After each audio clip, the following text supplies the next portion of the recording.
Why does Lacan say there is no sexual relationship?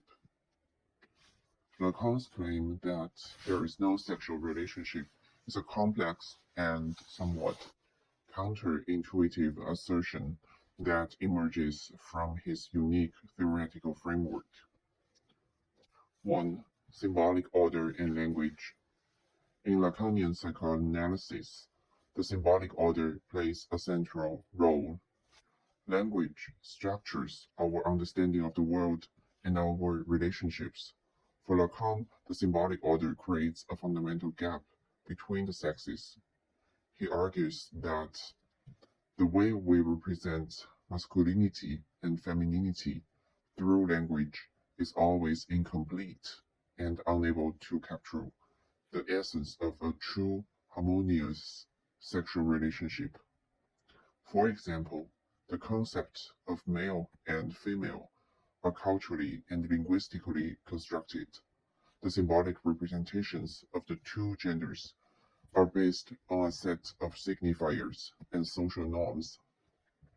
These signifiers do not fully encapsulate the lived experience of sexual difference and the complex, fluid nature of human sexual desire.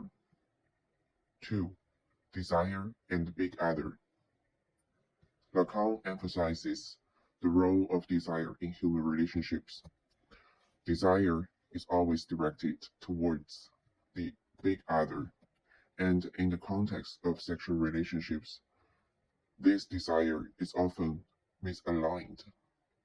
The object of desire, here, object with small letter O, is not the actual other person in a simple physical sense, but an idealized or fantasized version of the other.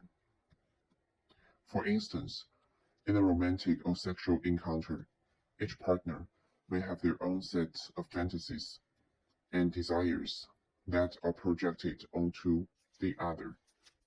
The projections are shaped by personal history, cultural ideals, and the symbolic order.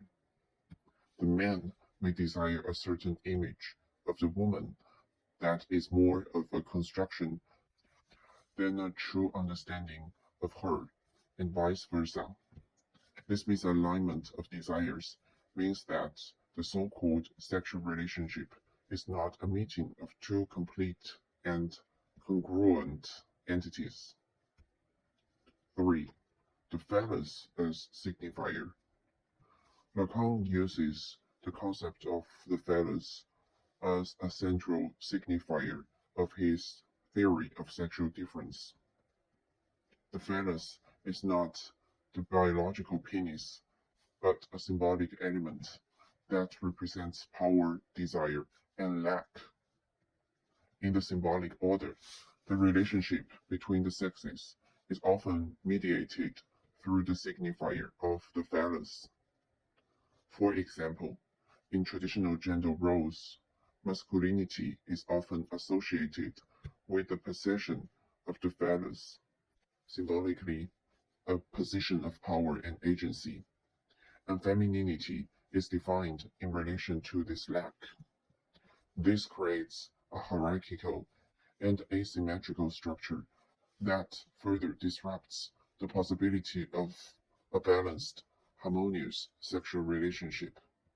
The woman's desire is often seen as a desire to be the object of the man's desire in relation to the phallus, and the man's desire is also shaped by his relation to this central signifier. This complex interplay of signifiers and desires means that a true mutual sexual relationship as an idealized concept does not exist in the way we might naively assume.